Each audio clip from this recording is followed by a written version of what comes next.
ইহুদিদের চক্রান্ত এটি এবং উগ্র হিন্দুত্ববাদী মোদী সরকার সহ তাদের এই চক্রান্ত বাংলাদেশে তারা বাস্তবায়ন করার চেষ্টা করছে।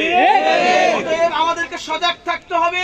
এদেশে ধর্মের নামে কোন সন্ত্রাসী কর্মকাণ্ড করতে আমরা সুযোগ দিব না। এই পর্যায়ে আমাদের সামনে সংক্ষিপ্ত বক্তব্য পেশ করবেন আমাদের হাজী আব্দুল কাদের জামে মসজিদ কমপ্লেক্সের সম্মানিত খতিব হযরত মাওলানা মফিজুর রহমান সাহেব। السلام عليكم ورحمة الله وبركاته. وعليكم السلام ورحمة الله. الحمد لله جميعا أما بعد أعوذ بالله من الشيطان الرجيم. بسم الله الرحمن الرحيم. اهدنا الصراط المستقيم. صدق الله مولانا العظيم. সম্মানিত উপস্থিতি, আলোচনা করলে সারাদিন আলোচনা করা যাবে। আমরা বুঝে ফেলেছি ঘটনা কি ঘটতেছে, ঘটনা কি ঘটতে যাচ্ছে। ওলামায়ে কেরাম, সারা পৃথিবীর ওলামায়ে কেরাম, হক্কানি ওলামায়ে কেরাম, দ্বীনের প্রহারী। তারা সবসময় সহি দ্বীনকে পাহারা দিয়ে রাখার দায়িত্ব নিয়েই ইলমে দ্বীন এবং কোরআনের জ্ঞান শিখে।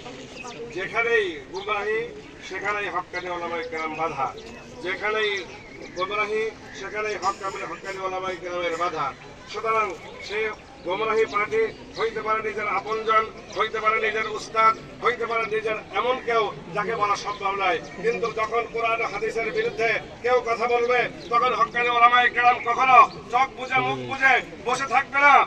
ওই হক্কানি ওলামায়ে কেরাম হকের পক্ষে কথা বলেই যাবে। বিনিময়, মালের বিনিময়, টাকার বিনিময়, এমনকি জীবনের বিনিময় তারা হককে উদ্ধার করার জন্য, হককে এগিয়ে নেওয়ার জন্য, হকের ঝান্ডা ঠিক রাখার জন্য তারা কথা বলেই যাবে। কাজেই আমাদের সাদ সাহেবের সাথে ব্যক্তিগত কোনো শত্রুতা নেই। এরকম সাদ পন্থী যারা আছে তাদের সাথে আমাদের ব্যক্তিগত শত্রুতা নাই। তাদের সাথে শত্রুতা হলো আমাদের হক আর গুমরাহির লড়াই।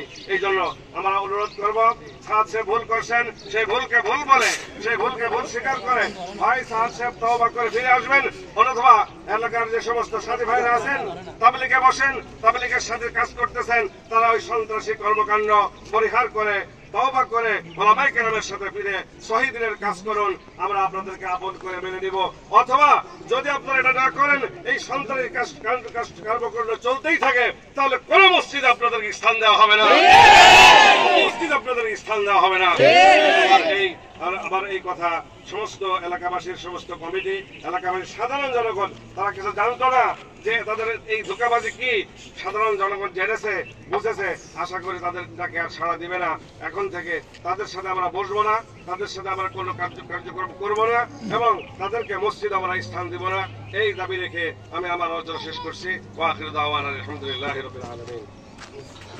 প্রিয় উপস্থিতি, ওলামায়ে কেরাম হচ্ছেন আম্বিয়ায়ে কেরামের ওয়ারিস। কি বলেন, ঠিক কিনা? দাওয়াত ও তাবলীগের কাজ চলবে ওলামায়ে কেরামের নেতৃত্বে। কোন ইঞ্জিনিয়ার, কোন ডাক্তার, কোন উকিল, অ্যাডভোকেটের নেতৃত্বে দ্বীনি কাজ চলতে পারে না।